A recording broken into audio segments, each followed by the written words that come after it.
What up, y'all? What up, what up, what up? Welcome to Hotep-ish. I'm your host, Dewan B. Live in the studio, I have some very special guests today. So we're going to talk about some fun stuff. First, you see him here almost every week. We love when we can't get him down here. He lives so far away, I'm happy when he does come. Mike Robertson up in here. What's up, Dewan? Thanks for having me, man. Man, I'm good, Mike. Dewan I'm good, B. Mike. And in here, we also have a very special guest of mine.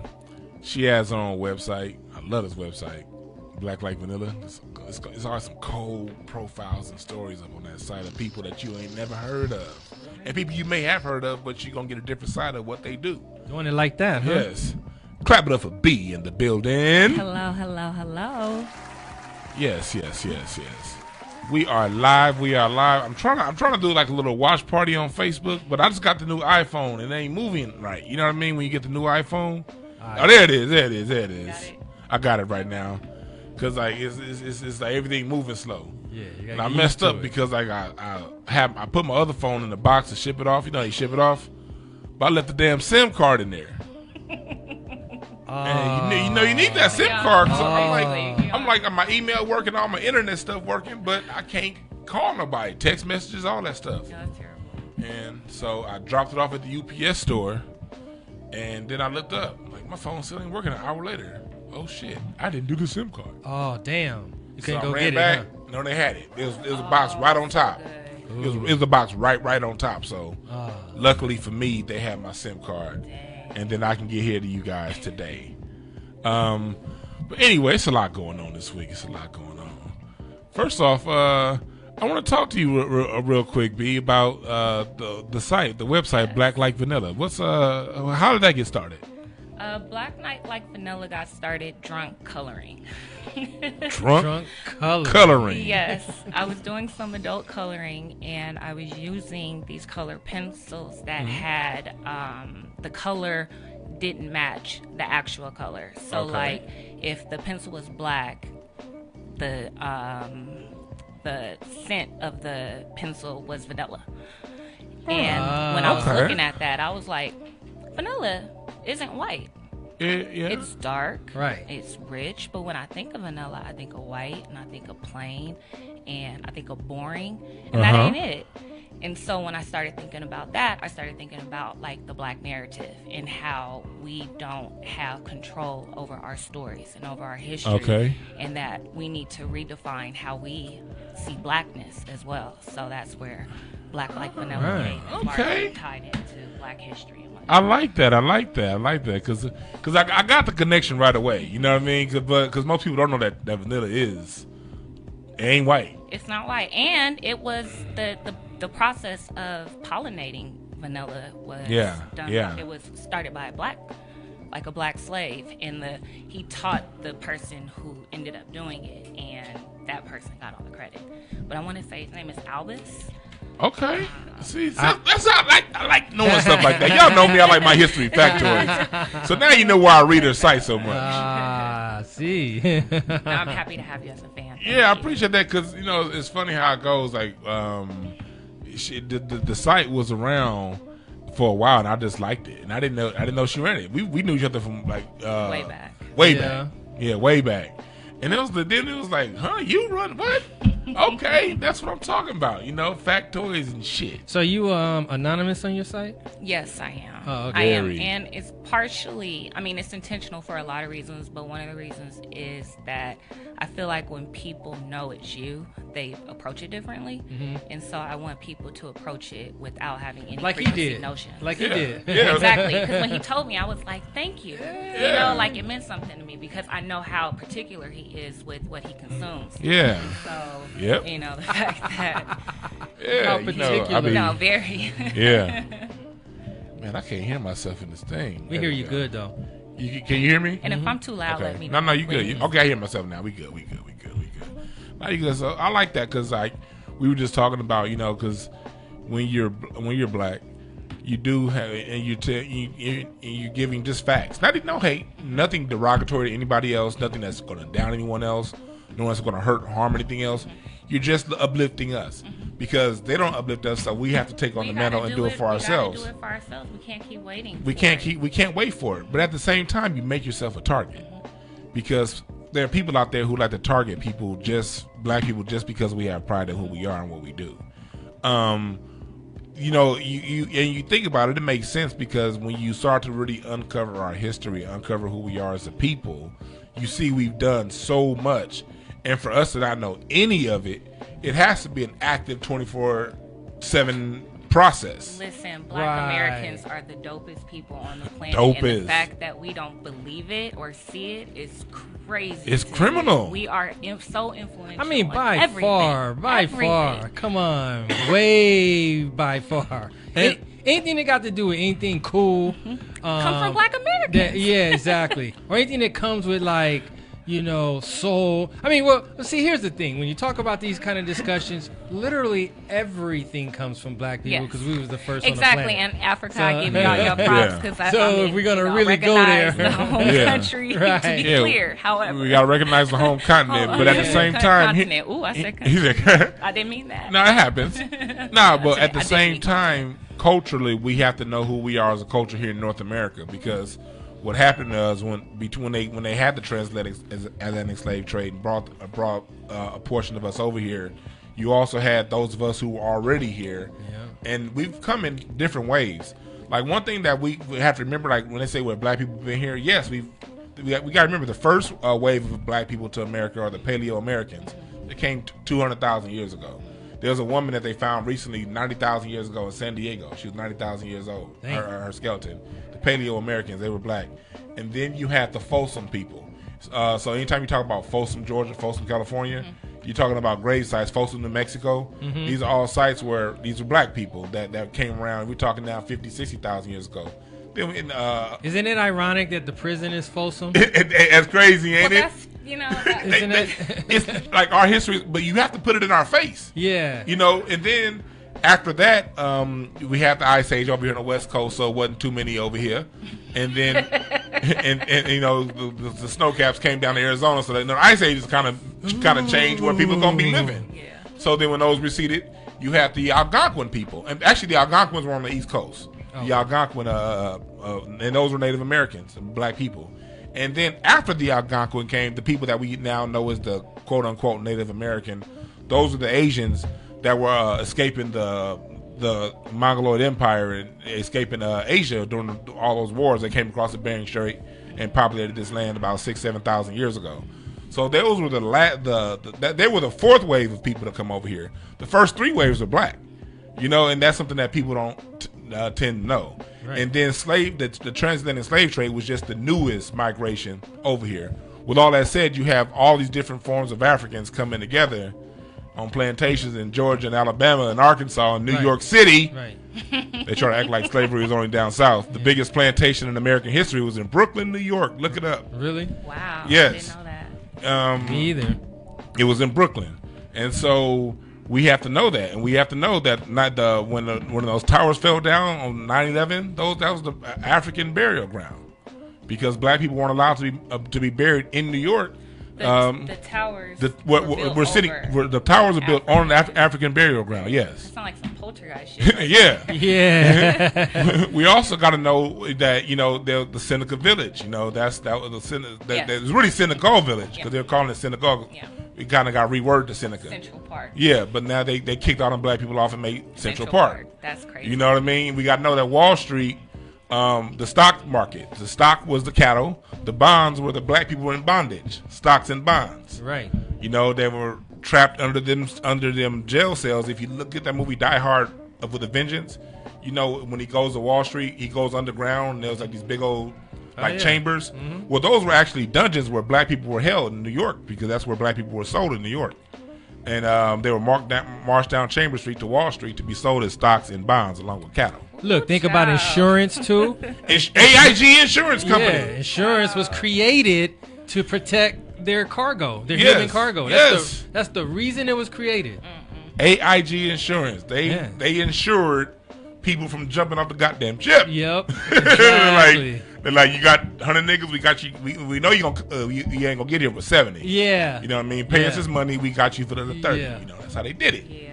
So literally, bro. Literally. So we know when you bring all that and bring us to where we are right now here in America, like, come on now. Ragtime, jazz, the blues, rock and roll. All that stuff is us. Hip hop. Hip hop is the world's music. Dancing, sports. I mean, everything. Like we got some cool stuff. So like a website like Black Like Vanilla does a great job of getting those hidden people, those people that you didn't quite know, those people that you may have heard your auntie talk about, but you didn't know they was like that. You know what I mean? So I really appreciate you for doing that. Thank you. I really do. I really do. But it's a lot going on in the news right now. Can I ask you something about the site? Go ahead. So what made you do it? I started falling down Black History rabbit holes. And so it's like I would just randomly think of like, who was the first Black person to do blah, blah, blah. And then so I look them up. But then as I'm reading their story, I'm seeing that there was even a richer history that was available. And so then I'm researching that. And then I'm like, whoa, that's cool. I want to share it. And so I started sharing stuff on my personal page. But I realized that like my friends don't follow me for that. And I felt that I needed to create a space to where it could just be just to that, specific to just Blackness. Right. You know, like I promote Black history, Black news, Black culture, and just Black excellence, us. Right. You know, whatever we're going through. So yeah, it needed its own space. Right. It needed to be nurtured outside of my personal space. And it was just a passion project, just something I just did. And I am really happy with the results. Yeah. I'm happy with the results. Because, like, she said something real, like, I like right there. That's something I didn't do. Super smart. Because I still type this shit on my Facebook page. But I hide myself on Facebook because I had a job. Right. I just left my job. So, just now leaving my job, like, I couldn't really put myself out there, so I just put it on my Facebook page and made it private. You know what I mean? Yeah. She made a website and said, boom, boom, boom, boom, boom. Here it is. Block, like, that's block a great idea. I'm going to holler at y'all, but y'all knows me. Only people that need to know who it is, you know, because it shouldn't matter, right? It shouldn't matter. It's all about what you're getting. It's all about the content. It should not matter. But the problem is, you know, we have a society that gets intimidated when we start to show who we are. You know what I mean? Mm-hmm. And I was talking to somebody, me and Ruben, you know Ruben Warren, he was on the show last week. We had a discussion last week on Facebook with someone, and we were talking about reparations. Because someone said, what would make you vote for Trump? And Ruben just said, hell, if he gave us reparations. The minute he said that, it seems like every time we bring up reparations, it's someone else that comes in and tells us what we can't get. You know what I mean? Somebody ain't got no part of this.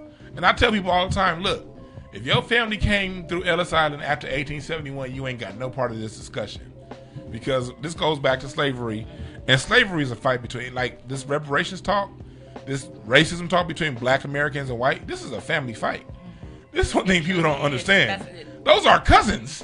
They just got handed down the resources and we didn't. Like, if you go back far enough in your family tree on one side, you know, you're gonna find something. You know what I mean? Either through force or by choice. But you're gonna find some kinship up in there. You know what I mean? And so this is that kind of fight. And that's what I think people don't either understand or they don't have a respect for. So this dude really jumped in, like, telling us, and then another deflection they make is, what about the Native Americans? And I'd be like, what about them? What about them? Yeah. Like, first of all, they already getting theirs. You know what I mean? And if they ain't, they can fight for them. Advocate for your own. Can you fight for yourself? Advocate for your own. Because one thing we've done here as Black Americans, like, the 13th, 14th, 15th Amendment have benefited everybody in this country. Civil rights movement benefited everybody, and we those are all things that we fought for, bled for, and we get the least amount of benefit. And I just have an issue when people have a problem with us advocating for ourselves like that. You know what I mean? Or the fact that we were actually like old reparations, like literally old reparations. Yeah. And they didn't give it to us. So let's be clear. We were Right. actually owed money Right. or land or, you know. Right. They, like, when they promised us that 40 acres and a mule, they didn't give it to us. But then they said, okay, we're going to put this money up in the Freedmen's Bank. And then when they put that money up in the Freedmen's Bank, when it was time for us to go ahead and collect, they said, nah. And they took that land and they gave it back to the Confederate people and used our freedmen's money to finance to subsidize their land. Right. You know what I mean? So the game is deep, bro, and it just turns into circles and spirals downward, bro.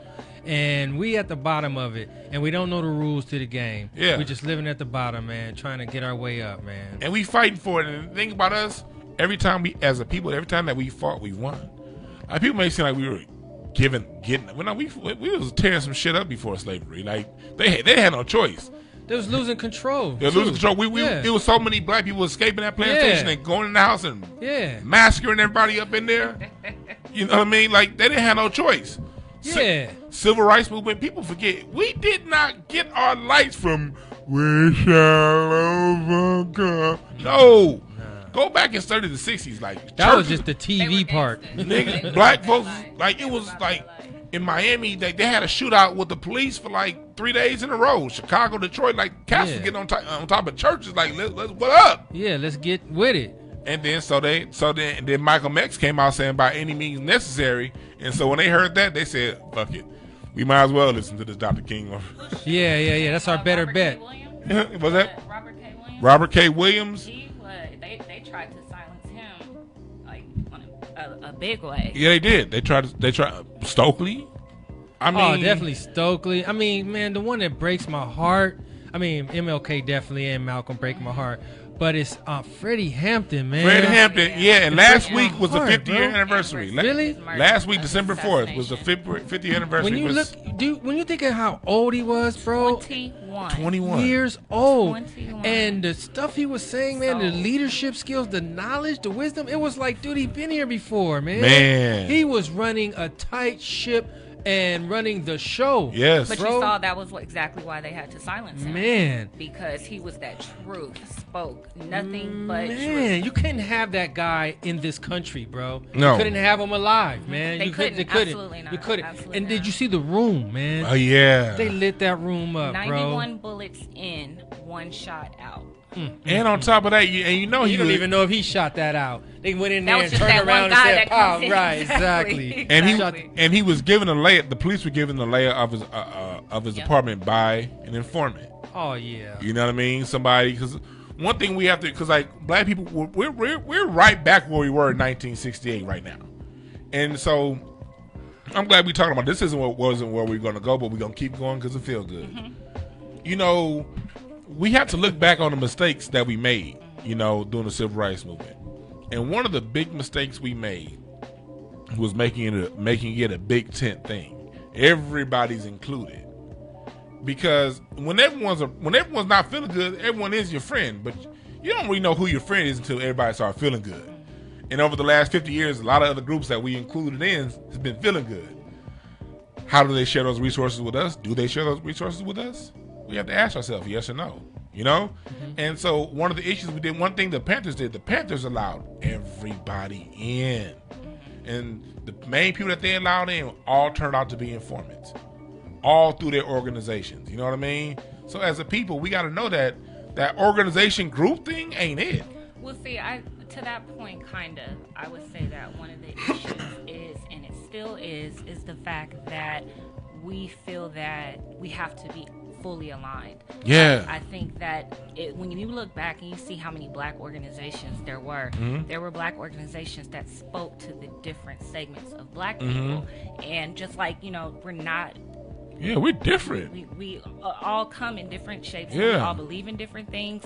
And to see how it was like, well, this group doesn't follow this, and we should all be doing this together. No, everybody should be playing a different part, because we are looking out for the whole of black people. And to try to even make it one voice is not realistic. We have to truly speak Amen to that. To the overall mission, and what you advocate for, we need. And that's not my strong suit. Yeah. But I'm gonna advocate for this over here. And as long as we're all going to the same place, that's all that matters. And that, I feel like it was just like cutting each other. Yeah. Well, you know, you look at these other communities, these other races, they hate each other's guts. Yeah, they do. But they'll stick together. You know what I mean? If you got inside behind the walls, the dude that owned the cleaners can't stand this dude that on the gas That's station. a good point, you know what Mike. I mean? You right about that. But he'll go right there still and get his gas, and he'll still take his clothes there. They can't stand each other. They don't believe the same shit. They don't go after the same ideas or nothing. But when it comes to the community and them sticking together, they stick together. And we on the outside. Yeah. And when what it is, here's the secret. Neely Fuller talks about this all the time in his book. It's called the United Independent Compensatory Code Concept. Meaning you're born with yourself and you die with yourself. It's only gonna be you. Yep. You ain't got nobody else. Nope. It's just you. You have to. We as a people, we have to develop a code of conduct. And code is something that I think I'm going to spend a few shows explaining, because code is something that we operate on every day through osmosis. We don't even know. Code switching. You act a certain. Your behavior is modified a certain way around your grandmother. That's different than around your best friend. Absolutely. Which is different around the cats you play basketball with, which is different than the people you go to work with. In each individual environment, there's a code of conduct. You dress a certain way, you talk a certain way, you interact a certain way. There's also a racial code of conduct. Other races have that code. We don't, by design. And this is by design. This isn't because we're stupid. It's because it's designed, because every time we come together, the dominant society say, hey, you niggas need to break it up. So a code is where, like, when you're dealing with the system of white supremacy, like I always call it a system. It's not that white person over there. Hey, that ain't racism. Fuck him. It's the system. And the system, they have a white first ideology, meaning we can have all of this, the dislikes. We like Anglo-Saxons hate Franks. They hate Visigoths. These motherfuckers took down the Roman Empire because they hated themselves so much. You know what I mean? That's what we talking about here. But they know when they interact with us, a white person from Australia and a white person from Denmark can look each other with eye contact and know that as long as there's niggas in the room, we gonna be on the same page. Now, once he leaves, we gonna go back to fighting and doing whatever the hell. That's one thing we don't have, which segues into what I want to talk about. We have it to a certain degree. We don't have it when it matters. If we're on a plane together and I see you walk through that motherfucker, I'm gonna be like, okay, I know it's a mental note. That's another black dude on this plane, and I'm gonna look at where you sit and at least make that connection. You know what I mean? We will do that, but then until the white person says something, then we gonna start dancing and performing. Like here's, and that segues into what I want to talk about. This whole Nick Cannon Eminem beef. I don't want to get too much into it because both of them rhymes is whack. But do you see how black folks is running to defend Eminem? Like it was I see all these people like, let Eminem defend himself. When Nick Cannon came out, you had all these niggas coming out talking about Eminem is a top 10 GOAT. Who is Eminem? Who's Nick Cannon? He's this, he's that. Yeah. Listen, anybody arguing about Nick Cannon and Eminem rap beef doesn't deserve that amount of time anyway. Because really, exactly. Because look, in his beef, he came back with this renegade beef song. Renegade beef. And look, it was kind of hot, but look, the dudes he got on the song are all from Wildin' Out. It's like Hitman Holla and all these dudes. So he got comedians spitting his battle raps in his video. You got comedians. So you can't take it serious if it's comedians. But my thing was more so because here on Hotep Ish, we like to take current events and break them down from just observe it, and break it down from a societal point of view. My thing was this. You see black people, you hear when they talk a top 10, I would say 5 out of 10 black people, when you ask them their top 10, their top 5, they're going to throw Eminem in there. And this is what they're going to say. They're not going to say, oh man, I got Ice Cube, I got Snoop, I got Eminem. They're going to say, man, you got to throw Eminem up in there. As if, same thing with basketball. You got to throw Larry Bird in there. Paul Pierce kicked Larry Bird's ass.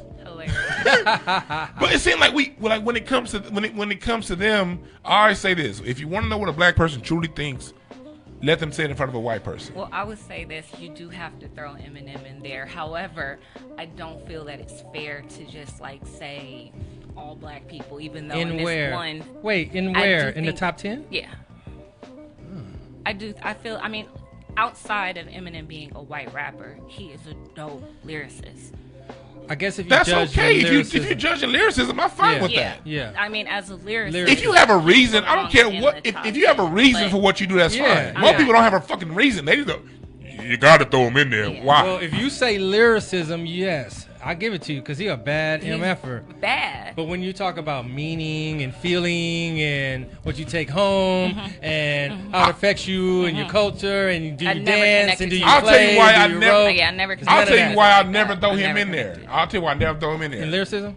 No, any top, nothing. You know why? Because when we talking music, when we talking rock and roll, they say Elvis is the king of rock and roll. That nigga stole every goddamn thing, and he was a drug addict. So when Michael Jackson came along, they said, we ain't gonna give you no king of rock and roll. We gonna create a whole new title for you because you ain't fucking with Elvis. Yeah. You the king of pop. Yeah, Switch the subject. But Elvis was whack. Eminem he can't spit. As far as the lyricism goes. Yeah. As far as if we're gonna stick to the words and the syllables, how you can do that, he is pretty damn good. We had a caller call in, but they hung up, I guess. Call back, caller. Shit. But I don't have him in my top nothing. and he a cool cat. I met him. He cool. Yeah. But it seems like, a lot of us are very quick to defend the status quo. You know what I mean? Yeah. And when we get that out of our systems and just, have take care of us first, everyone has their own way of doing it. But that's something that we have to just tweak as a people. It's like we'll do it on the airplane. But, we'll do it when it's at life work. or death. When it's life or death. Yeah, when it's right? life or death. But if it ain't life or death, then fuck that nigga, man. Yeah. Sure, if we was in the 7-Eleven, I wouldn't look at your ass. Well, in that situation, so should people have been defending Nick Cannon or just ignored both of them? Because that's the one that I took. I say ignore. I'm saying don't be so quick. Because this is the thing, when people, I wouldn't even say defend Nick Cannon. I'm not even saying that. I'm saying most of the people that was talking shit about Nick Cannon, they weren't talking about the rhyme itself, the rap. They weren't keeping it hip hop. They were just saying, well, how dare Nick Cannon come after White Jesus? That was basically what the arguments was coming down to. Because it wasn't nobody saying Nick Cannon's bars was whack. Nobody, because usually when it's a rap beef, you're going to go at a person's bars, the beat. You're going to give a reason why you don't like that shit, why it was whack. People wasn't giving no reason why it was that whack other than Nick Cannon shouldn't be going at the goddamn Eminem. Chill, dog. Yeah, you can never. To me, in rap, you can never say another man can't shoot his shot. Yeah, that's the thing. You can never say you can't spit. If someone comes at you, that's what it's all about. That's what it's all about. Right.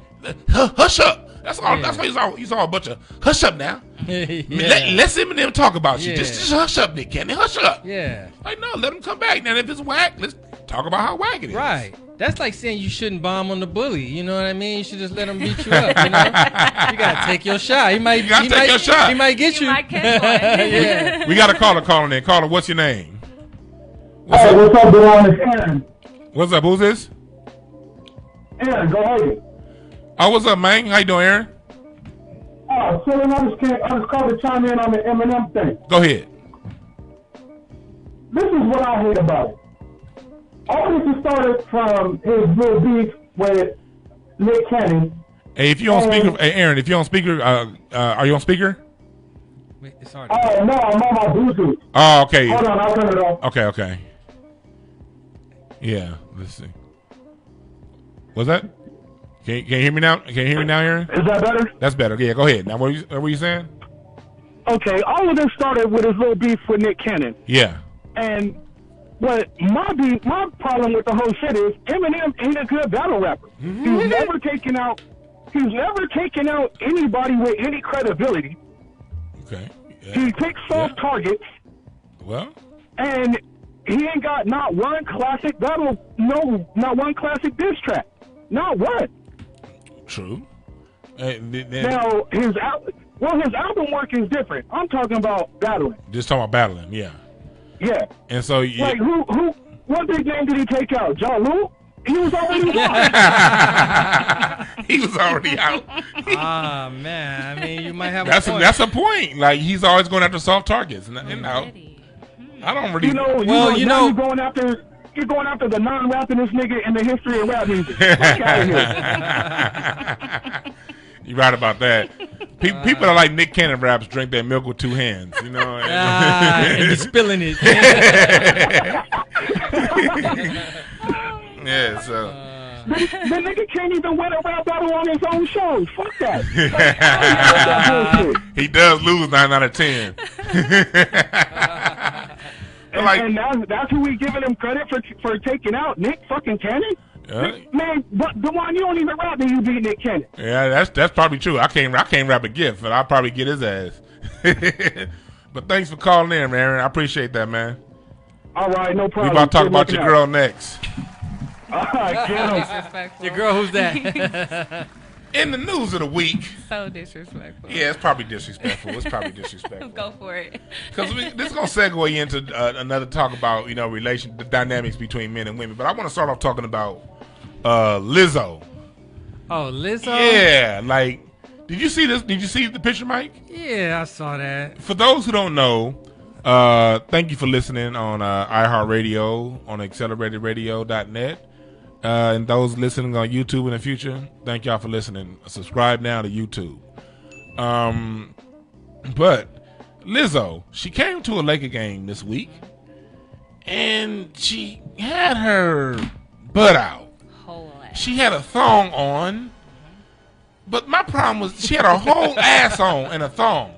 But here was my problem with the whole thing. She had a thong on, and the whole thong was showing.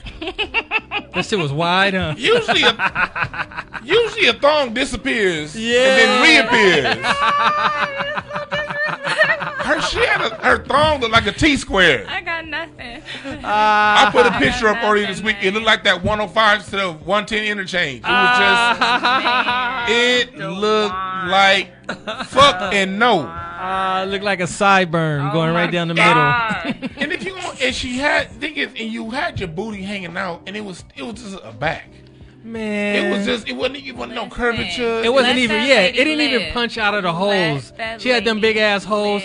Look, the holes had to be so big to make it even look like an ass. Man, that's like two big ass. Them big ass cookies you get at the original cookie company, the pizza sized ones. She looked like a big ass owl and shit, nigga, from the back. Here's my thing with it. I see you. I know we talking shit. My apologies to you, Bianca. We have a lady here. Yeah. Apologies. Who currently has her ass covered, by the way. Right now. Right now. Hey, that's we all have we a lady here. That's all we can go by. My life. Yeah. You don't know my life. Hey. But here's the thing. You might look. I've seen her playing the flute in bikinis before. I've never said nothing because she's on stage in her own arena. That's cool. But now you at a Laker game. And I used to have season tickets. And I used to get friends and family access and all that crap with the Kardashians when they was dating Lamar Odom. And I used to see all the Kardashians like weekly. Mm-hmm. Even them hoes came covered up to the Laker game. Man. Rihanna dresses like a Caribbean harlot on the magazine screens, but when she comes to the Laker game, she covers up. What is this, like church? My thing is this: you got kids there, and I personally wouldn't mind the kid seeing it because I would be able to explain it. If a 7-year-old asked me, "Hey, Dad, what's that?" I would be like, "The kind of woman you don't want to date." Yeah, that's what it would. That's something you should never do, son and daughter. Y'all sounding super judgy over Yes, we are. Yes, I agree. Go ahead, B. I have to say, only because I feel that there is a level of subjection when it comes to how women dress and how women are perceived.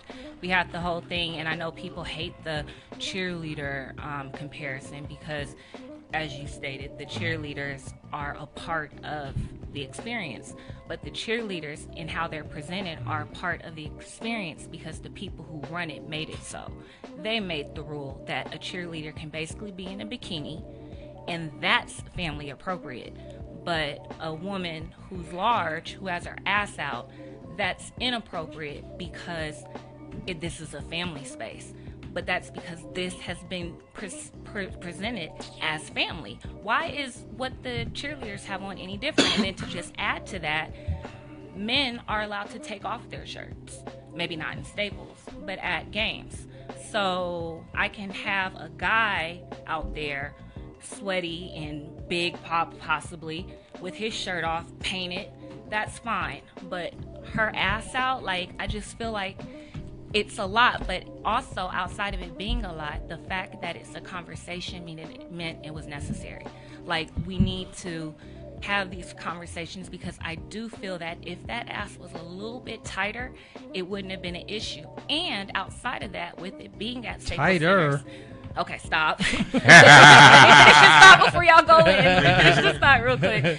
With it being at Staples Center, Lizzo did not just sneak in. She didn't have a cloak on when she walked in. She passed by a lot of people saw that ass. Numerous executives. The cameras knew her ass was out. So if Staples had a problem with her ass being out, they would not have let her sit in the front. Did they have a problem with it? Well, I'm saying, they kicked her out. She can't come back. They did? did? No. They didn't? That's not real. No, they didn't. That's not real. It's the people who had a problem with it. There's a petition to get her banned, but no, they didn't ban her. But look, can we just say this? That was an ugly-ass dress. Can we start there? We could just start there like, that's not a beautiful dress, cute dress, chic. There's no word you could put on that dress that made that like some cool shit to wear, where your homegirls would have been like, oh, girl, yeah, no, but wear don't that. you see? I mean, right? Like, you see, right. I agree. Can we start I agree. Right. It wasn't a cute dress on anybody. So like, for anyone who even just judges clothing could have a problem with that, right? In addition to having the ass out, and then you said like if it was a smaller ass or something, it would be different, right? Like if it was, firm little plump. If it was Serena with that would not look good. That shit just was an ugly dress. Here's what I gotta say. I'd rather have you have a see-through paper bag ass dress where I could see your ass than that little 2 moon eyeball owl looking ass type shit. Somebody should have came behind her and slapped 2 little black little dots on her ass. My thing is, the rule is if you're gonna wear a thong, it gotta disappear. That shit, a thong should not be in plain sight the whole thong. Look, it wasn't a thong, Dewan. It was shorts, and it just fit that way. Hey, here's what I gotta say with that. When it comes to the cheerleaders, one, they're not. It wasn't really how the cheerleader thing came out. Jack Kent Cooke was the first person in the Lakers to bring the Laker girls out, and it was shown that there was a spike in attendance when you would have these cheerleaders there. When you have half naked women, and people want to come halfway naked women. Here's the thing, and those women aren't wearing thongs. They're short, but it's covered, and they don't even let women with ass get on the cheerleading squad. You gotta look like a little teenage boy to be a cheerleader. Exactly, because they feel that too much ass is inappropriate. It's a problem. But that's like policing women's bodies. It's policing body types. It's policing black women's body types. And that's one of the things I at least appreciate about Lizzo, is that she's unapologetic. And the whole purpose, and that's why I said it's really good that this conversation is even being had, is that she doesn't want you to tell her to do she should be doing this and she should wear that. She's doing what the fuck she wants to curse, right? She's doing what the fuck she wants to do. Like, that is her problem. I hear that. And that's great. That part is great. I have no problem with her doing that. Yeah. But it comes down to time and place. They didn't come to see you when the game is on.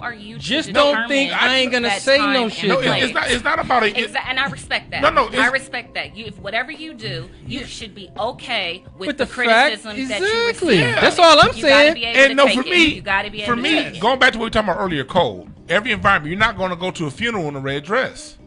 You're just not going to do it. And we all know what that means. You know what I mean? You're not. Yeah, but you got to go with the ridicule. You got to go with it. The ridicule that come with it. Yes. You're not going to go to court and say, "Hey, can I wear a gun?" The bailiff got one too. Yeah. Every environment, you can't go to court in basketball. I love basketball shorts. Hell, I love throwing my middle finger up. Right. When Kiss Cam came to me, I can't do that because people didn't pay to get flicked off. Right.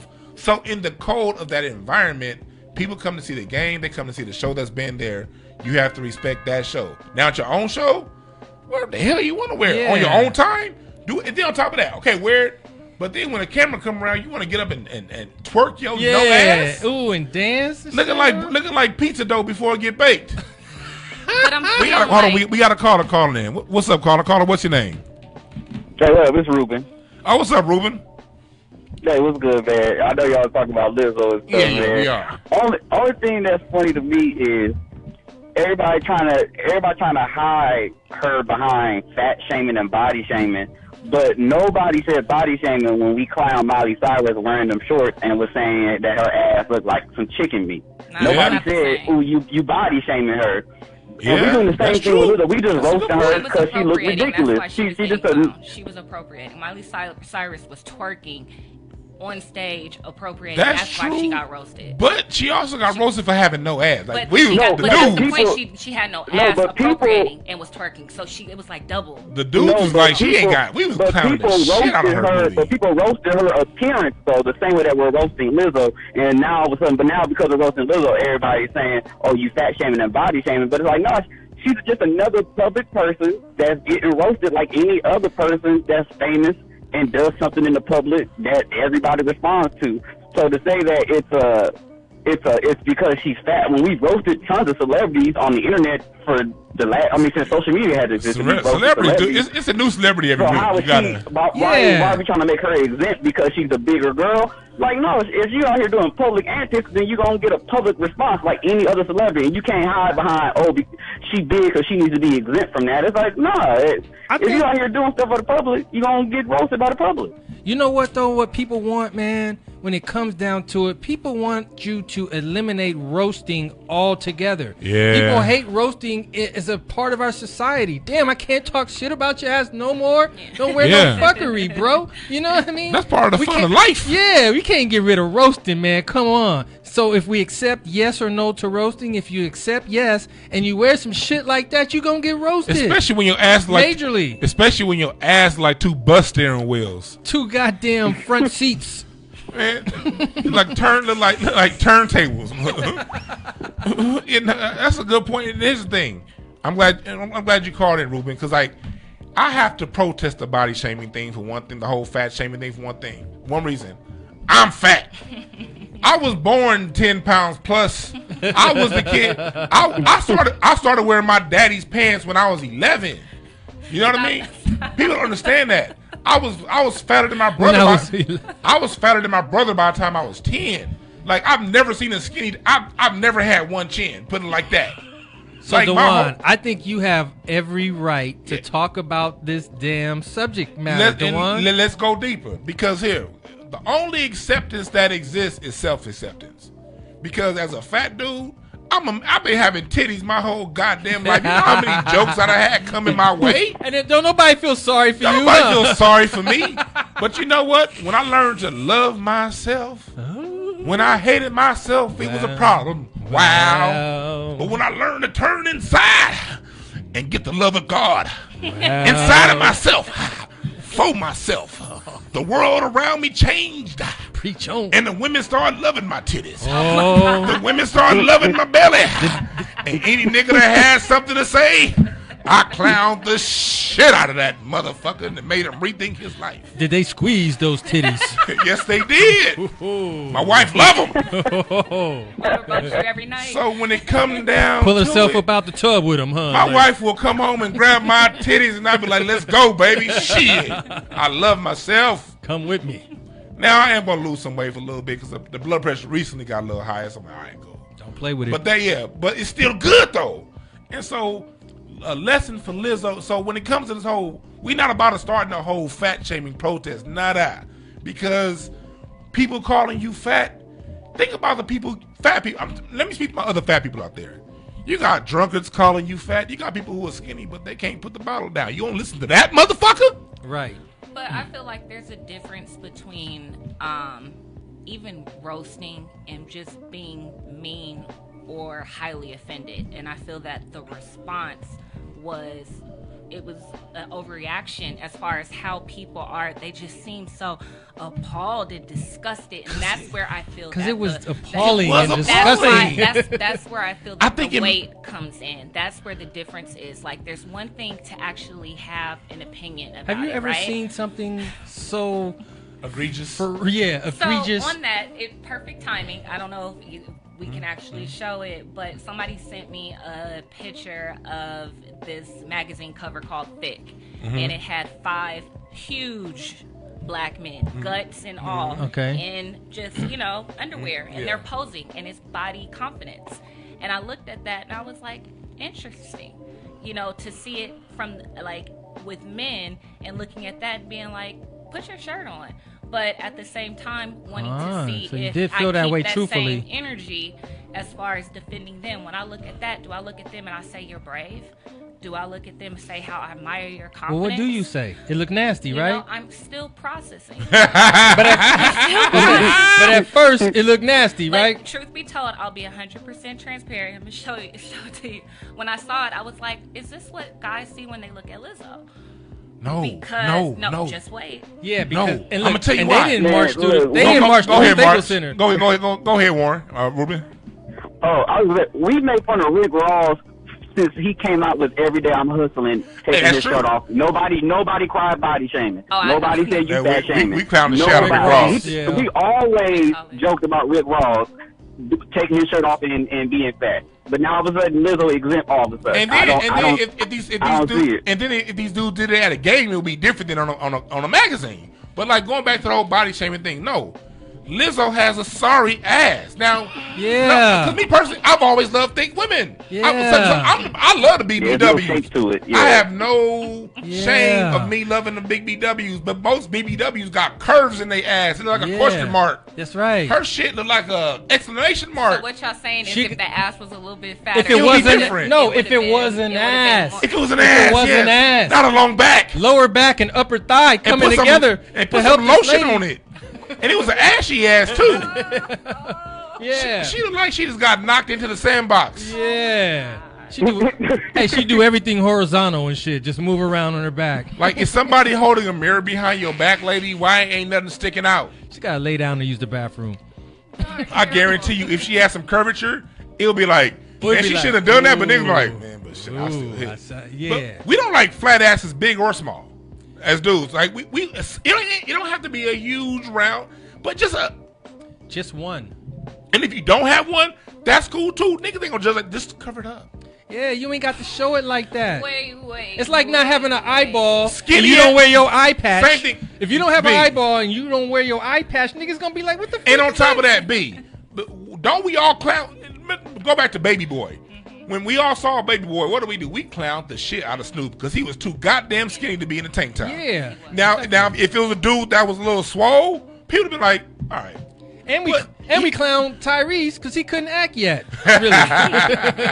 He got clowned. So it comes down to not only what is it, but how you're working it. You can't have two saucers. Okay, Yeah. so question to you guys. Do you guys believe in double standards? Yeah. of Hell course. yeah, that's a So- good The whole thing. world And is why couldn't that apply for this in regards to how Snoop or skinny men or men in general are perceived versus how a big woman is perceived? They both clown especially a equally. big black- Yeah. Well, clown is it's one. clownable, right?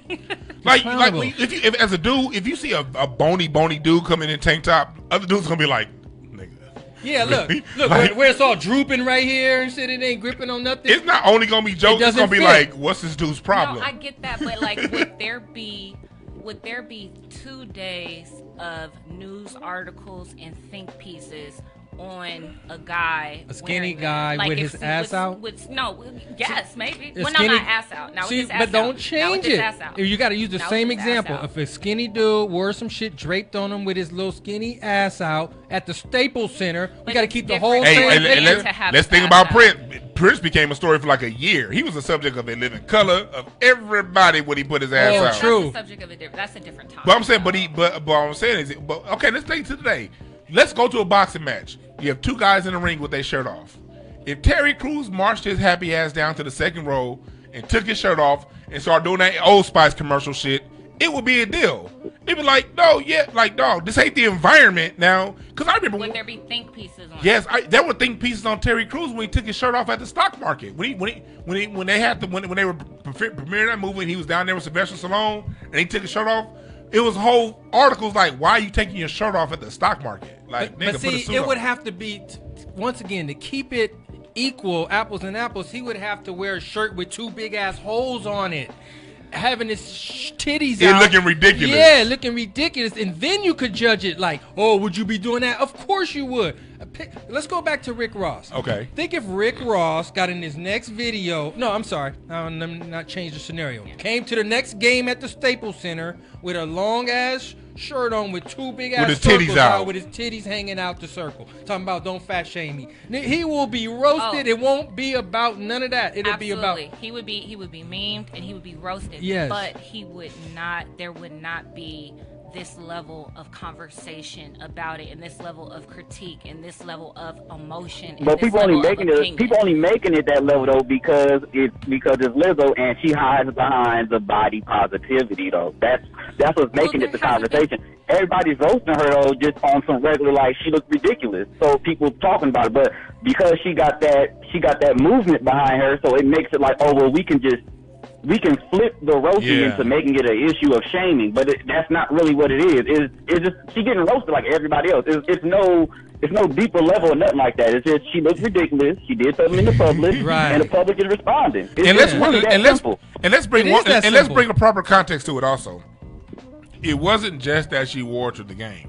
The thing that made it blow up was when the kiss cam came on and she turned her butt and started twerking.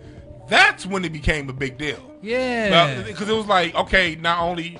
You couldn't even see the back. Because cheerleaders aren't even allowed to twerk. Cheerleaders can't do... Even though they're wearing skimpy stuff, they're not allowed to do sexually suggestive dancing. You know, they have to keep their hips in a certain way. They have to do a bunch of cheery shit. But they can't turn around and just bust it open. if the cheerleader just turn around and start... Break it off, son. Break it off. It will be a problem. Yeah. So maybe they should. So you have to add everything. You have to put it all together. You have to put, okay, you're at a Laker game where the spotlight is huge. Then you have a ass hanging out that's not really an ass. It's just a back. That's huge. That's supposed to have a thong that we still see. And then you turn around when a kiss cam come and start shaking your backbone. Shaking your lower back. And when you twerk, you're supposed to be some kind of wave in that motherfucker. And it was just one more. It was like popping. And like, it was ashy. Put some cocoa butter on it. It was a bold move. Put some cocoa butter on that. See, I feel like, I'm not saying this to you, okay, because we just met. But I feel like ladies go over and beyond trying to, like, support some of this bullshit. Sometimes it's really just bullshit. Sometimes it's really just like your friends should have told you to take that shit off. You should have never wore it. You must not have a single friend in your life because they would have said, take that shit off. Look, show your body, do all your items. But that outfit with the two moons and the ass out, you can never wear that. And like he said, with the thongless thong.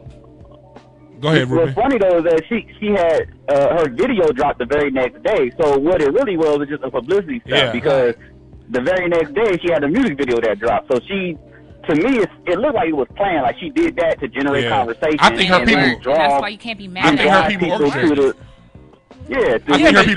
But she can't be mad either, though. Then. Well, that's why I agreed with you when you said you can't be mad at the criticism that you received. But the only thing that I'm pushing back on is that the amount, like how offended people are. It just seems like there's a lot of energy that's in it, and because of how passionate people are about it, I feel that is associated with her weight. I'm not saying that she's being fat shamed. Okay, what if it is? What if it is? That it is associated with her weight? Right. I think that then own it. Own it that you feel this kind of way because she's fat. I'm gonna say this: fat with no ass is kind of why I feel this. I'm gonna tell you why I own. I'm gonna tell you what I own. Yes.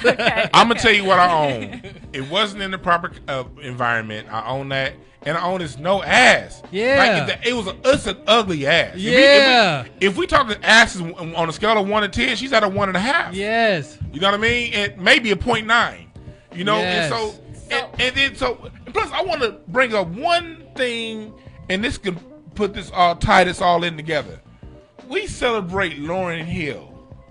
X Factor was one of the greatest songs of the 90s. Mm-hmm. And what was the most popular line from Lauryn Hill's album? Wait, what? Showing off your ass, girl, because you thinking it's a trend. Let me break it down for you again. And I bet you like that song. I know you like that song. Well, I mean, fake nails done by Koreans. So, you know, I mean, sometimes you do shit and you rock with the song but in a life. I feel you. In life, we want to make sure that we have body language is 40% of communication. Words only 6%. We want to know that we communicate the right things to everybody, and how we dress and how we appear and how we conduct ourselves in public spaces goes into how you judge. Because we have to remember 40% of communication is body language. And these are the rules of society. She was communicating that. She was communicating like a motherfucker, and we gave her the message. She wrote a book. We got 2 minutes left. Ruben, what's your Instagram? Or tell me y'all follow me IG, YouTube, Facebook, Ruben Comedy, RUBYN Comedy. Got you. Mike? I already got Ruben. King Mike Boogie, Instagram and Twitter, and Mike Robertson on Facebook. Follow Mike Robertson Boulevard Podcast and my YouTube page. B. Black Like Vanilla, Instagram, and blacklikevanilla.com for the website. I thank you for coming down, B, because me and B, we be talking. That's a dope and we name, have too. different points of views, but we both have the same end goal that we want. So we can have. We disagree a lot. Me and Dewan disagree. Me and him disagree a lot, but at the end of the day, we still got the we still have the ultimate love at the end. You need and through disagreement, that's how we find truth. And that's how people need to talk to That's each other. how we need to talk. With respect. Not coming in calling people fake woke and all this nonsense. Yeah, having your ass out and stuff. Having your With no cheeks ass. out. Yeah, your assless ass out. Anyway, I'm Dewan B. Follow me on Instagram, DWANNB. The website is coming up really soon, hotepish.com, DewanB.com. These t-shirts are going to be for sale. I was waiting on my man Kenji to finish the site, but it's going to be up hopefully by the beginning of the year. Holla. And remember this. There are no perfect messengers, only perfect messages. For those who are willing to pick up game, we out. We out. Peace.